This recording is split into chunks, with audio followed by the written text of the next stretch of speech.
हिंदवी स्वराज्याचे सरसंस्थापक छत्रपती शिवरायांना मानाचा मुजरा करतो।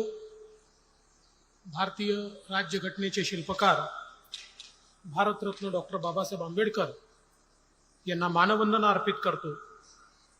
नमो महारोजगार मेळाव्याच्या सांगता कार्यक्रमामध्ये मंचावर उपस्थित कौशल्य विकास आणि रोजगार स्वयंरोजगार नाविन्यता मंत्री सन्माननीय मंगल प्रभात लोढ़ाजी, आमदार प्रसाद लाडजी, आमदार प्रवीण दटकेजी, अपर मुख्य सचिव श्री आशीष कुमार सिंह जी, आयुक्त कौशल्य विकास डॉक्टर रामस्वामी जी, संचालक व्यवसाय शिक्षण श्री दिगंबर दळवी, श्रीमती शिवानी दाणी, श्री संदीप गवई, श्री बाल्या बोरकर, या ठिकाणी मंचावर उपस्थित सर्व मान्यवर आणि उपस्थित सर्व भगिनी आणि बंधूंनो, मला अतिशय आनंद आहे की हा जो महारोजगार मेळावा आपण आयोजित केला होता नमो महारोजगार मेळाव्याच्या नावाने, तो आपल्या सगळ्यांच्या मेहनतीने अतिशय यशस्वी झाला आहे।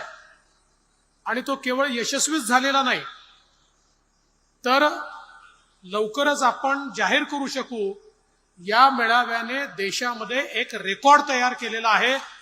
आजपर्यंत देशात जेवढे रोजगार मेळावे झाले त्यामध्ये सर्वात जास्त पार्टिसिपेशनचा मेळावा हा ठरणार आहे आणि सर्वात जास्त नोकऱ्या देणारा मेळावा देखील हाच ठरणार आहे, हे मला या ठिकाणी सांगताना आनंद वाटतोय।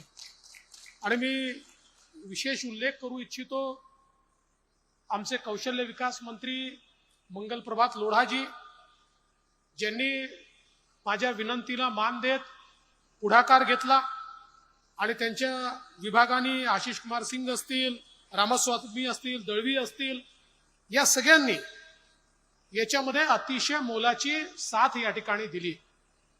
आणि विशेष उल्लेख मी करू इच्छितो तो शिवानी दाणीने याच्यामध्ये अतिशय उत्तम कोऑर्डिनेशन केलं आणि या सगळ्या कोऑर्डिनेशनला मार्गदर्शन हे आमच्या आमदार प्रवीण दटकेजींनी केलं, त्यामुळे त्यांचं देखील मी अतिशय मनापासून अभिनंदन करतो।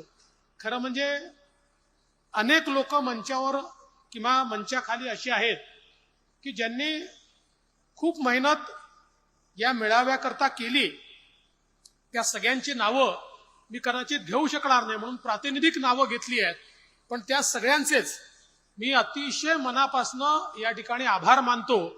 आणि आमचे प्रसाद लाड तर ड्युअल रोलमध्ये होते, म्हणजे ते आमदार म्हणून तर या ठिकाणी आलेच, पण त्यांच्या क्रिस्टल कंपनीने देखील 250 लोकांना एम्प्लॉयमेंट या ठिकाणी दिली, त्याबद्दल त्यांचं देखील मी आभार मानतो। खरं म्हणजे अनेक कंपन्या या ठिकाणी आल्या, अगदी प्रथित यश महिंद्रा सारख्या, टाटा एरोस्पेस सारख्या, जीजीसी सारख्या, सीएट, पियाजिओ, रिलायन्स, वेगवेगळ्या यू नेम इट, अशा प्रकारच्या जेवढ्या देशातल्या प्रथित यश कंपन्या आहेत या सगळ्या कंपन्या या ठिकाणी उपस्थित होत्या आणि प्रचंड त्या ठिकाणी त्यांनी देखील मेहनत करून इंटरव्ह्यूज या ठिकाणी घेतले। म्हणजे काल मला संध्याकाळी शिवानीचा फोन आला आणि तिने सांगितलं की जे एम्प्लॉयर्स आहेत हे देखील आपल्या टेबलावरनं उठायला तयार नाहीत, ते म्हणतात आम्ही सगळे इंटरव्ह्यू कंडक्ट झाल्यानंतरच उठू, त्यामुळे आपल्याला त्यांच्या टेबलवर त्यांची जेवणाची व्यवस्था करता येईल का, कारण ते देखील उपाशी आहे। म्हणजे जे नोकऱ्या घ्यायला आले होते ते जेवढे कीन होते तेवढेच आमचे एम्प्लॉयर देखील या ठिकाणी कीन होते, हे अत्यंत महत्वाचं आहे असं मला वाटतं। खरं म्हणजे काही लोकांनी प्रश्न उपस्थित केला की या ठिकाणी तुम्ही महारोजगार मेळावा घेतला, मग त्याच्यावर इतके पैसे खर्च झाले। मला या ठिकाणी सांगितलं पाहिजे, या महारोजगार मेळाव्यामध्ये 5 लोक असे आहेत की ज्यांना 10 लाख रुपयाचं पॅकेज मिळालेलं आहे, 6.5 लाखाचं पॅकेज मिळालेले लोक आहेत। म्हणजे अगदी आपण विचार केला तर या संपूर्ण मेळाव्याचा खर्च या 5 लोकांचा 5 वर्षाचा जो पगार आहे त्यातच वसूल आहे। आणि अशा 11,000 लोकांना या ठिकाणी नोकऱ्या मिळालेल्या आहेत। त्यामुळे मला असं वाटतं की आपण जर बघितलं तर मगाशी अतिशय चांगलं स्टॅटिस्टिक्स हे आपल्या पुढे मांडण्यात आलं की साधारणपणे 62,000 लोकांनी रजिस्ट्रेशन केलं. त्यापैकी साधारणपणे 38,511 लोकांनी प्रत्यक्ष या ठिकाणी भेट दिली. जे काही इंटरव्ह्यू कंडक्ट झाले त्याच्यामध्ये इंटरव्ह्यूमध्ये सहभागी होणारे 32,831 लोक होते. हे इंटरव्ह्यू 553 एम्प्लॉयर कंपन्यांनी या ठिकाणी कंडक्ट केले आणि 32,831 लोक ज्यांनी इंटरव्ह्यू दिले यापैकी 11,097 लोकांना नोकऱ्या मिळाल्या. प्रत्यक्ष ऑफर लेटर, जॉब लेटर हे त्यांना त्या ठिकाणी प्राप्त झालं. आणि म्हणून मला असं वाटतं की अतिशय यशस्वी अशा प्रकारचा हा मेळावा या ठिकाणी आपण कंडक्ट करू शकलो. आणि या मेळाव्याने एक टेम्पलेट तयार केलं. मी सातत्याने हे सांगत होतो, यापूर्वीही बोलायचो, की आपल्या देशामध्ये जे लोक म्हणतात की आम्ही अनएम्प्लॉईड आहोत, आम्ही बेरोजगार आहोत, त्यांना संधी मिळालेली नाही, त्यांना योग्य प्लॅटफॉर्म मिळालेला नाही. एक डिस्कनेक्ट आहे. एम्प्लॉयरला एम्प्लॉई पाहिजे आहे, नोकऱ्या आहेत, पण ते प्राप्त करण्याकरता जो काही एक कनेक्शन आहे, जे कनेक्शन आहे ते मिसिंग आहे.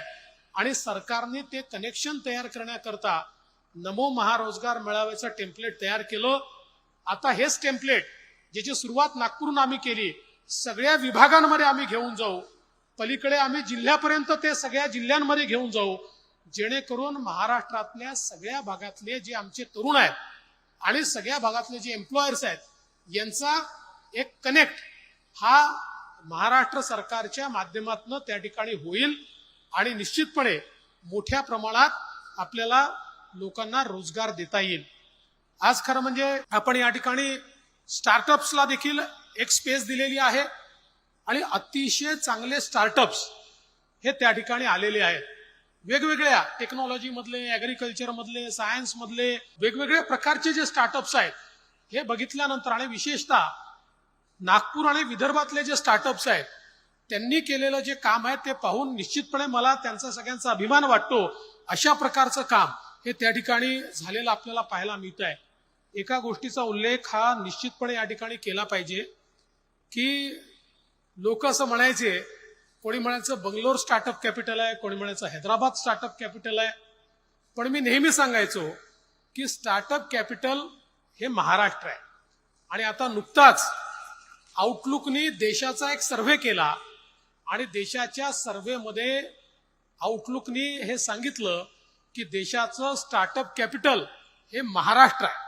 हे इतर कुठलंही राज्य नाही आहे, तर ते महाराष्ट्र आहे. देशातले सर्वात जास्त स्टार्टअप हे महाराष्ट्रात आहे. देशात सर्वाधिक युनिकॉर्न्स हे देखील महाराष्ट्रामध्ये आहे.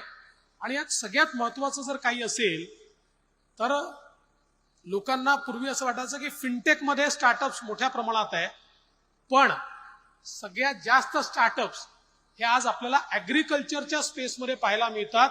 मोठ्या प्रमाणात शेतीच्या क्षेत्रामध्ये इनोव्हेशन करणारे, मार्केट प्लेस तयार करणारे, अशा प्रकारचे स्टार्टअप, मार्केट लिंकेज देणारे स्टार्टअप असे खूप मोठ्या प्रमाणात आज तयार झालेले आपल्याला पाहायला मिळत आहेत. आणि या स्टार्टअप इकोसिस्टीमचं सगळ्यात महत्वाचं काही असेल तर पूर्वी मुंबई पुण्यासारख्या मोठ्या शहरातले स्टार्टअप्स हे अधिक असायचे, पण आता टियर 2, टियर 3 सिटी, अगदी ग्रामीण भागातनं देखील आमची तरुणाई त्या ठिकाणी काहीतरी इनोव्हेशन करतेय. ते इनोव्हेशन स्केलेबल करतेय, त्यातनं स्टार्टअप तयार करतेय आणि त्यातनं त्याचे पेटेंट घेऊन आणि त्या माध्यमातून मोठ्या प्रमाणात आमची जी काही तरुणाई आहे ती आज मार्केटमध्ये येते. म्हणजे ते जॉब्स घेण्यापेक्षा जॉब्स देण्याचं काम आज आमची तरुणाई करते.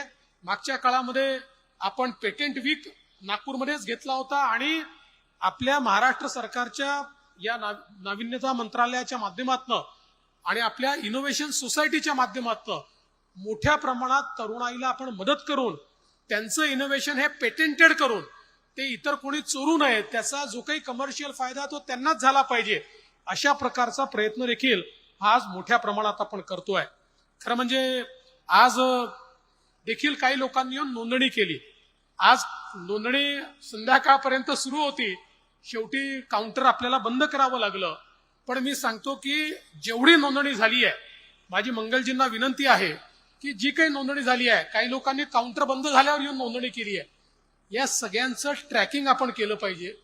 आणि त्यांच्या त्यांच्या स्किल सेट्स प्रमाणे आपण जे काही एम्प्लॉयर्स आपल्याकडे तुम्ही वेगवेगळे MOUs केले आहेत, आपल्याकडे जी काही नोंद आहे त्या नोंदीप्रमाणे त्या एम्प्लॉयर्सकडे त्यांचे बायोडाटा गेले पाहिजेत आणि त्यांच्या जोडून त्यांना ते ऑफर लेटर्स कसे जातील हा प्रयत्न देखील आपण केला पाहिजे. पण मला अतिशय या गोष्टीचा आनंद आहे की अतिशय हाय पेइंग जॉब्स पासनं तर सामान्यातल्या सामान्य माणसाला जो परवडेल असा जॉब, अशा सगळ्या प्रकारचे जॉब्स हे या ठिकाणी आज आपण देऊ शकलोय. मी विशेष अभिनंदन करेन 553 एम्प्लॉयर कंपन्यांचं. या कंपन्यांनी इथे येऊन खऱ्या अर्थानं हे जॉब फेअर जे यशस्वी झालं ते एम्प्लॉयर कंपन्यांमुळे झालं. त्यांनी जो पेशन्स दाखवलेला आहे, आज तर इथे इतकी गर्दी होती की चालायला देखील जागा नव्हती, पण शांतपणे सगळ्यांनी त्या ठिकाणी आपले इंटरव्ह्यू कंडक्ट करणं असेल, शॉर्टलिस्टिंग असेल, हे केलेलं आहे. आणि म्हणून या सगळ्या एम्प्लॉयर कंपन्यांचं मनापासून अभिनंदन करतो, त्यांचे आभार मानतो. ज्यांना जॉब्स मिळालेले आहेत त्यांचं मनापासून अभिनंदन करतो आणि त्यांना एवढंच सांगतो की शेवटी जेवढी मेहनत तुम्ही कराल तेवढं तुम्ही पुढे जाल.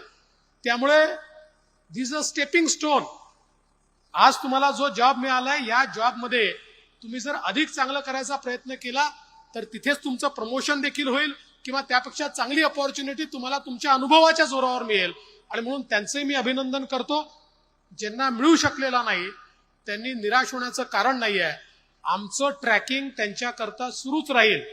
म्हणजे गमतीने सांगायचं झालं तर विवाह मंडळामध्ये नोंदणी केल्यानंतर अनुरूप वधू मिळाल्याशिवाय किंवा वर मिळाल्याशिवाय जसं विवाह मंडळ थांबत नाही, तसं आमचं हे विवाह मंडळ तुम्हाला अनुरूप नोकरी दिल्याशिवाय थांबणार नाही, हे मी या निमित्ताने सांगतो. पुन्हा एकदा या सगळ्या टीमचं अतिशय मनपूर्वक अभिनंदन करतो.